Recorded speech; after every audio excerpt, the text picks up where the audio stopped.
Okay, so it's May 30th, 2021. I'm gonna harvest some radishes and then I'm gonna ferment them. So I'm gonna start picking radishes. It's a good sized one right there. This will definitely go. Here's another one. Now these are all volunteers this year. So I'm gonna have quite a few of them. So I'm gonna search through this whole patch over here and we'll see. I'll be right back showing you what I pick. Okay, so I picked some radishes right now.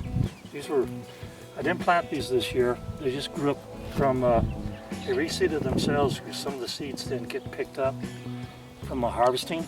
And that's fine because I got radishes. I didn't have to plant them more than once. So the second year, the seeds planted themselves. And these are going to go into a jar for fermentation. Before I do that though, since I'm not going to eat the greens, I'm going to snap them off. And guess who they're going to go to? That's right, they're going to go to the chickens because they love these.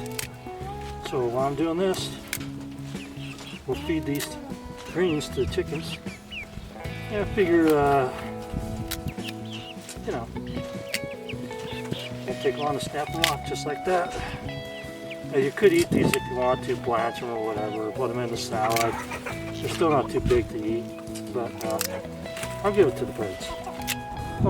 Okay, so you can see right now that I got all these things snapped off, the leaves from the bulbs. These are going to go, these are pretty nice if you look at them.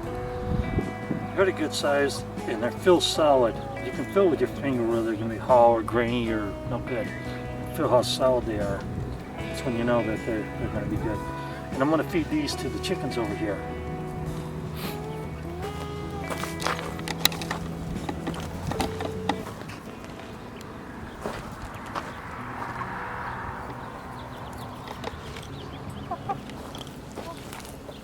So, chicken's going to get a treat today.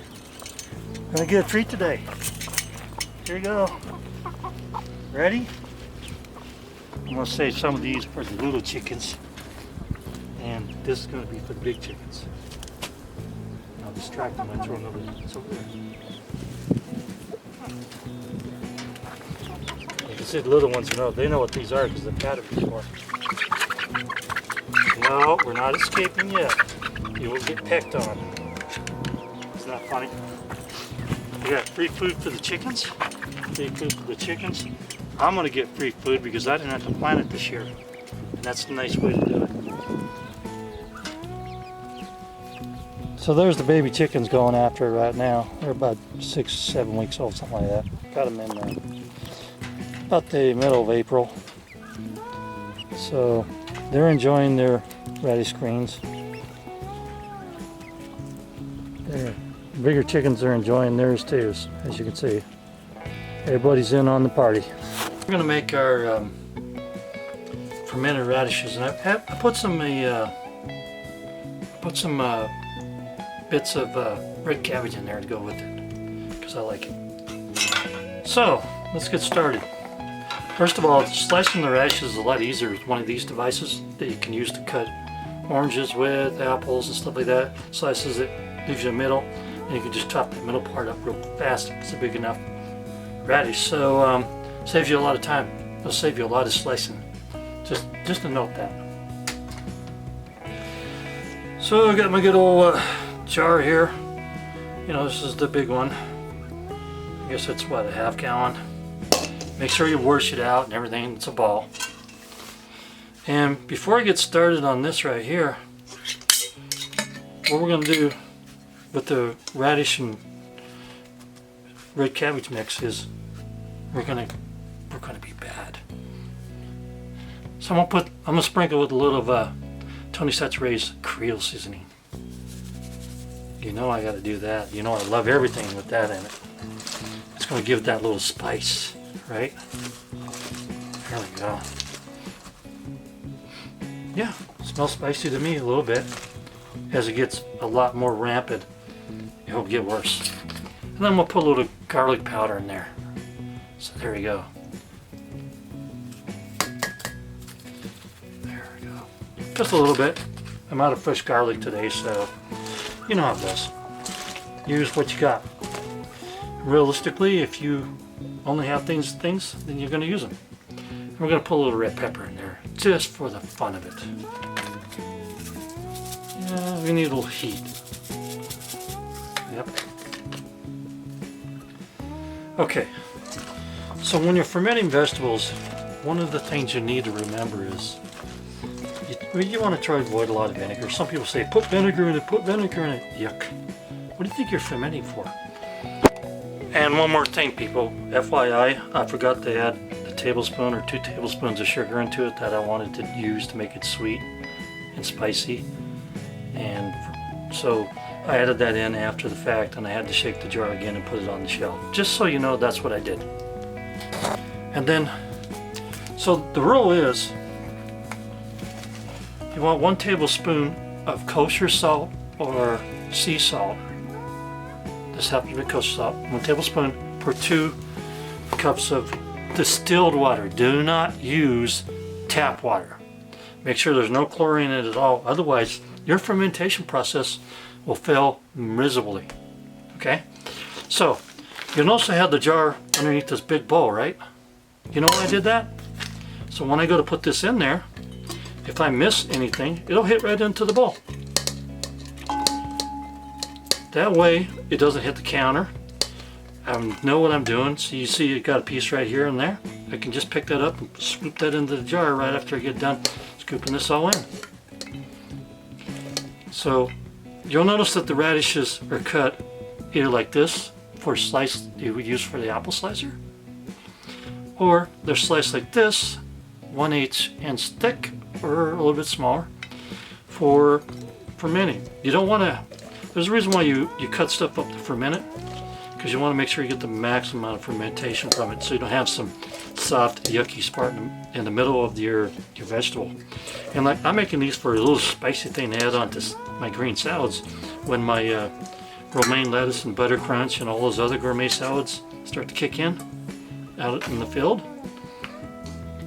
Now don't be ashamed if you have to go ahead and take this half-gallon jar and fill it up first before you actually fill it up, because most people don't have any idea how much it'll fill up unless you find a container in your house. Okay, find a container in your house that it has the same amount of volume as this, and that way it's easier to measure. And then we don't want to lose any of that juices in there, right? Because we want all that spice. Okay, so fermenting is really easy.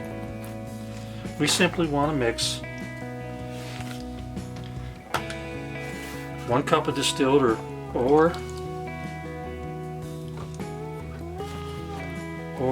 spring water, but nothing out of your tap. So what I'm going to do is I'm going to fill this up a little bit. We're going to cheat a little, and I'm going to hold it over my pan.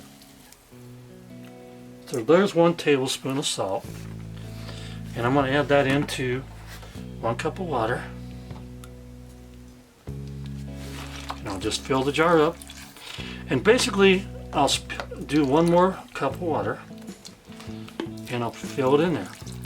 Now you want to do the same thing you would do when you're canning, right here, to that part of the rim.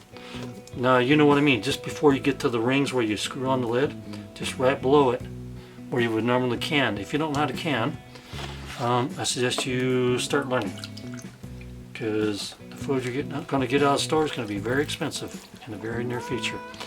And you know, this should take about 2 tablespoons of salt and 4 cups of water, distilled water, per half-gallon jar. So we're going to dump that in there.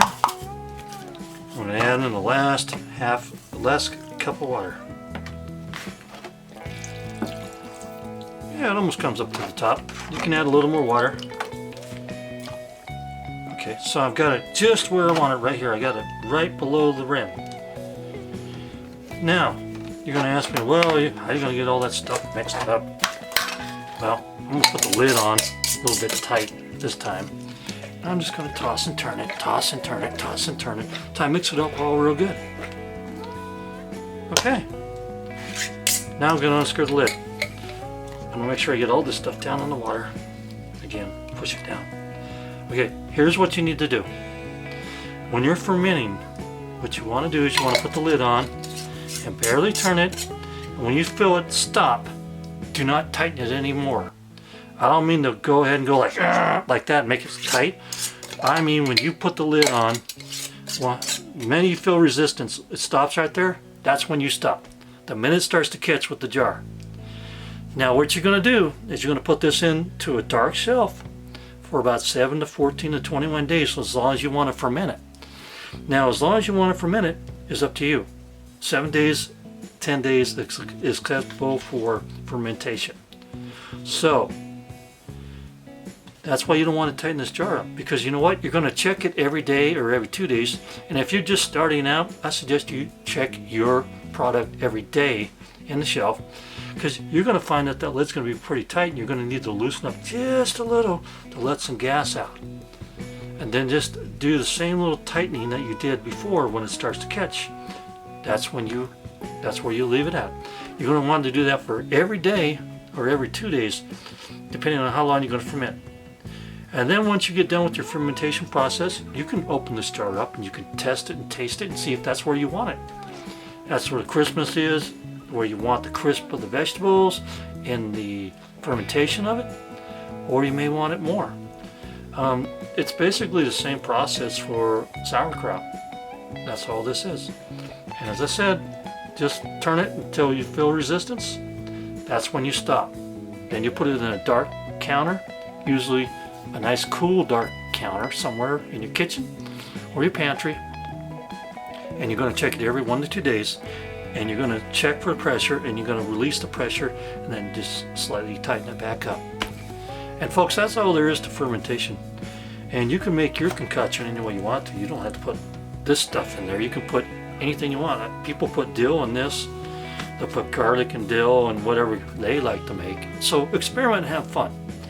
But basically what you want is to have something like this, and then it's going to go into a shelf for the next 7 to 10, maybe 3 weeks, depending on how much I want this fermented. And then it's good, tastes great on your salads. You can add it into your foods that you're cooking. It goes good in anything. You could add this to meat as a garnish. So if you have steak, you can put this on as a garnish, or anything else that you ferment. Thanks for watching. I hope you sub, like, and hit subscribe, and thumbs up this video for me, please. And I hope you want to come back. Thumbs up this video for me, and I hope you want to come back and see this channel again with more stuff about how to grow your own food, how to be self-sustaining, how to do solar and wind, which I have more videos coming out. I'm going to do a very simple unit that everybody that goes off grid could start with. Just a simple panel controller and some batteries and an inverter, which is really going to be easy to explain how you can do this. Thank you very much for watching.